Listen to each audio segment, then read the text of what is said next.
Hello, and welcome to Political Science 1101, American Government. I'm Dr. Carl Snook, and I hope you're all looking forward to an interesting semester. We have a lot going on, right? We have a election coming up. We have a new Supreme Court justice. We'll get a chance to explore a little bit how the Supreme Court works. We're going to look at the U.S. Constitution, and we're going to look at the various institutions of American government. And I know that not everybody is fascinated by this. I am, right? I made this my career.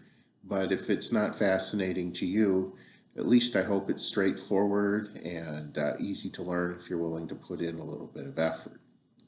Um, I'm going to spend a lot of time here going over the syllabus, and this is going to be the video for Module 1.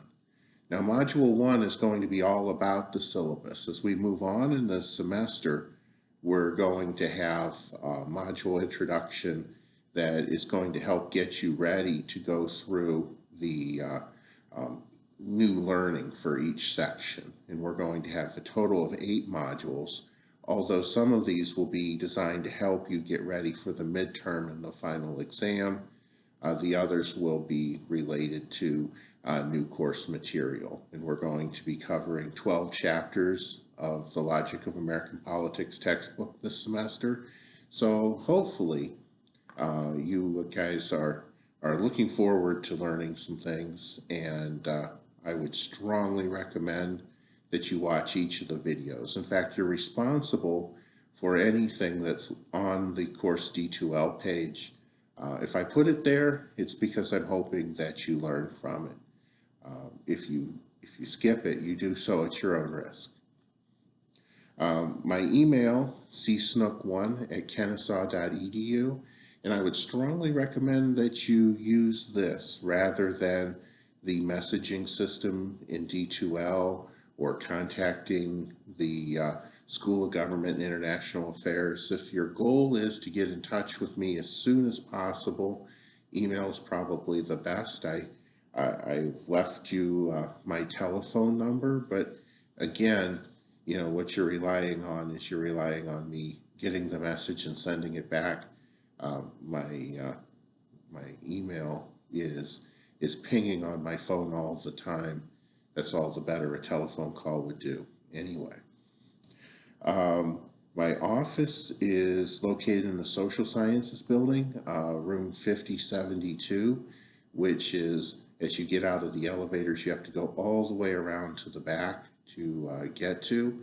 I know that because this is an online course, a lot of us will do our communication via email.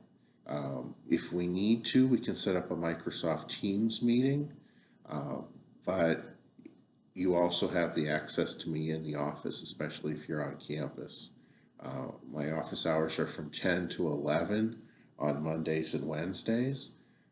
In the olden days, when I went to college, we had, 6 hours of office hours, and students have said, wow, were there so many? And you have to remember, though, that you didn't have email. So if you missed your instructor, you just didn't see him again until the next class.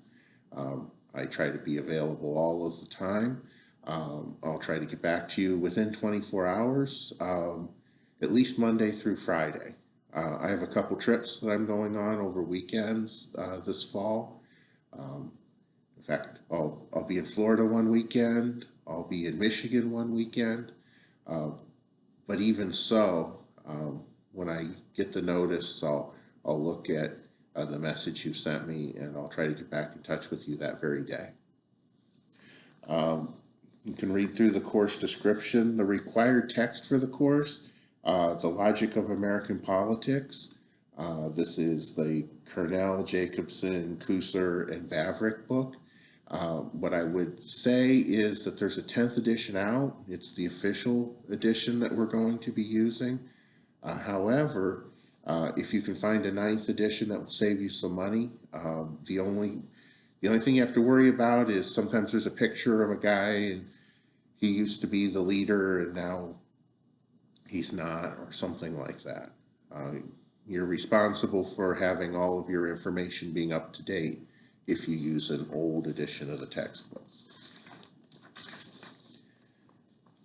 The next step is to look at grading. And so a lot of things to think about with grading.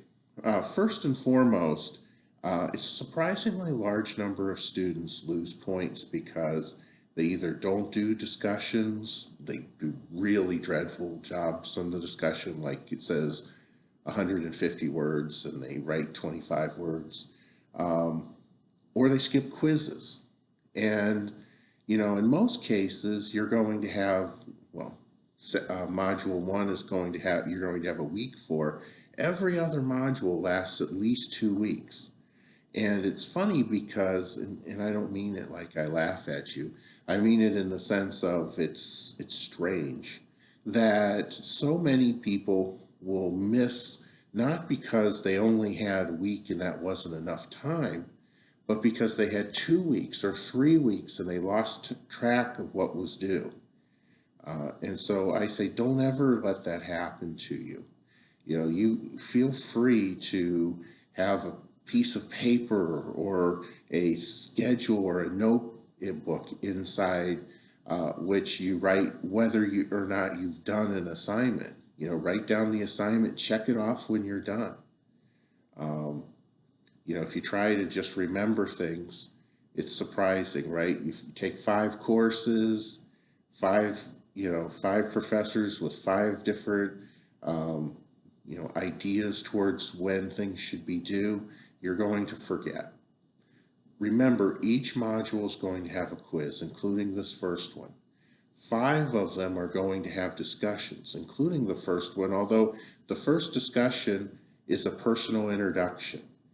And I would think that you would want to do that. That would be the easiest 4 points you're ever going to get. You know yourself fairly well. The quizzes are worth 5 points. It actually adds up in a 180-point course. Between the discussions and the quizzes, 60 of the points. It's certainly worth not giving those points away. You're also going to have a midterm exam worth 40 points, a final exam worth 50 points. And then one assignment that we're going to have that's going to give you an opportunity to be a little bit creative, to do a little bit of your own research. We're going to study power this semester and what the nature of power is. And then you're going to create your own top 10 list of the 10 most powerful women in American politics. Now, a lot of this will be your impression, but I am also giving you the responsibility of using your reasoning power. If you're ranking the 10 most powerful women in the United States, odds are that your cousin's babysitter's best friend's girlfriend is not the most powerful person, and neither's the mayor of your hometown.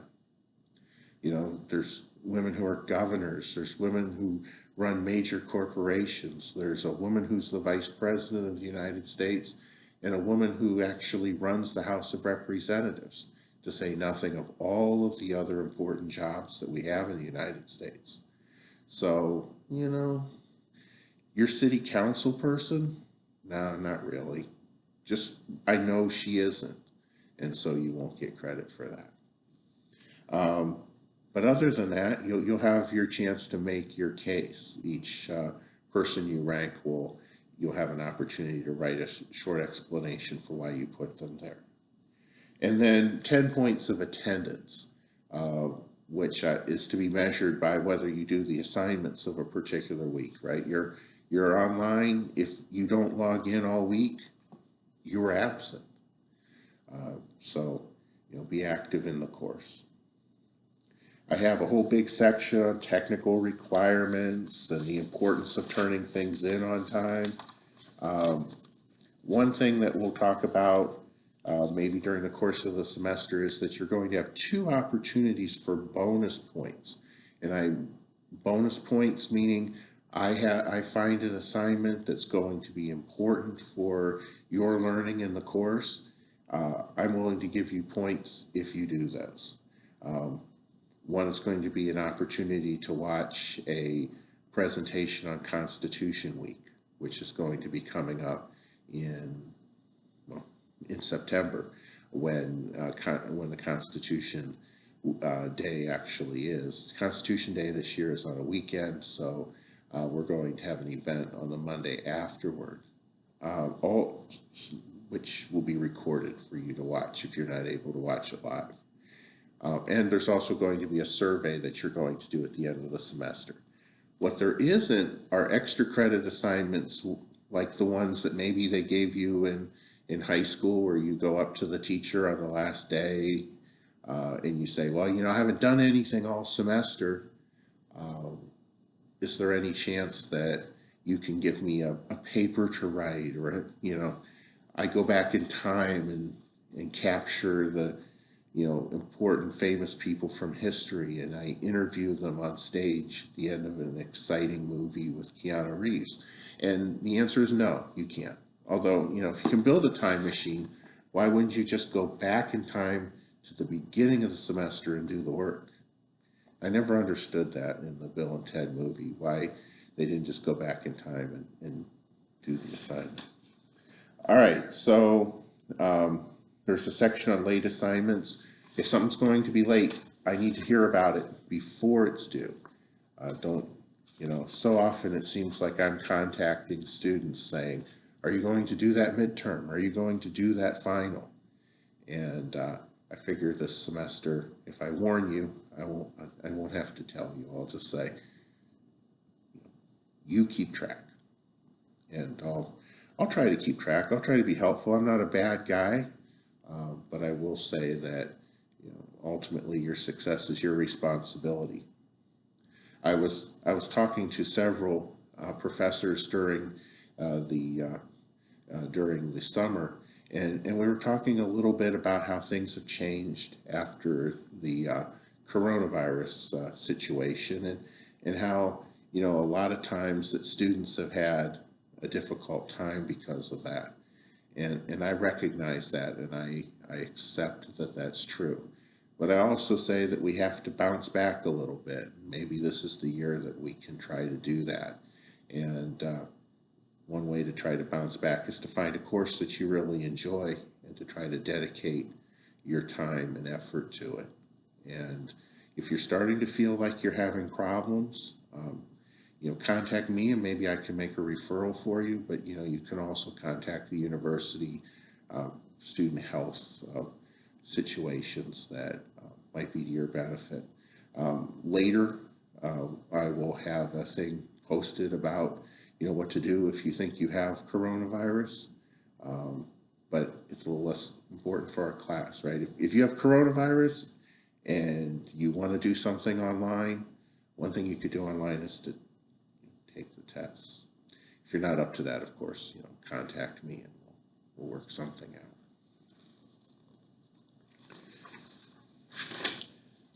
There's some directions for the top 10 list in the syllabus, but it'll be Unit 3 or Module 3 where we're actually going to go over the directions for it, and there'll be some detail.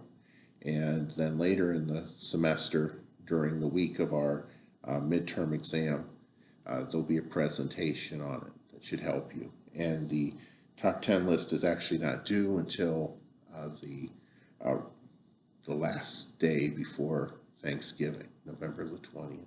So you have a long time, and so hopefully you will enjoy it, enjoy the assignment. One of the things I find is that if you wait till the 19th, I tend to get a really boring and not very good list. If all semester long you're thinking, well, what is power? Here's somebody who seems important, then I start to get really good lists. The last page of the syllabus is a course outline that talks about the contents and activities that are due with each of the units, with each of the modules. And so if you want, every every new module, I'll have an introduction where I'll tell you what's coming up and what to do, and some things that I find that are interesting and exciting. And so I encourage you all to look at that.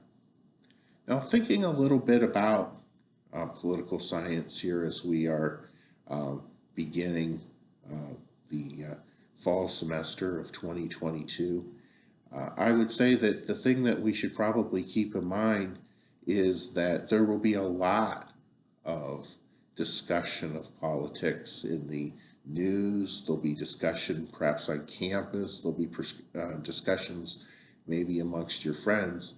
You know, somebody will be running for office and you'll say, I want this person to be reelected, or it's time to get somebody new.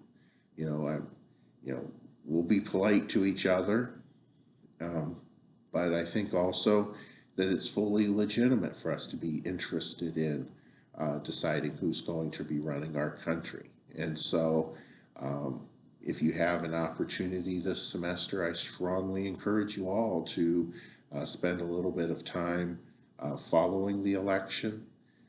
There might be some opportunities as we go on this semester for you to write in your discussions where you'll be able to talk about the election.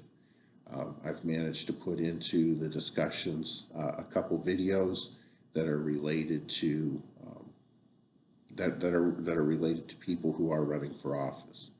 But I also like to emphasize that elections are not everything with government, right? You know, you figure there's millions of people who work for the United States government, and many of them, a vast majority of them, as a matter of fact, are not officially released from service if their side loses, right?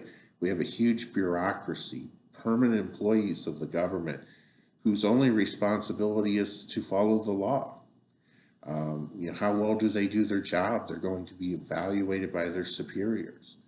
And, obviously there's cultures within these bureaucratic agencies that sometimes run them afoul of different ones of one of the political parties, but it's very difficult for a political official to remove a permanent employee.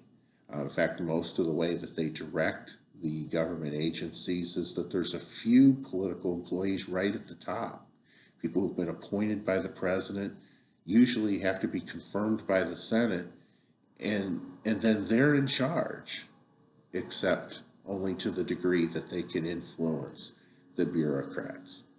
So we have discussion of the bureaucracy, the discussion of the Constitution, how Congress works, how the courts work,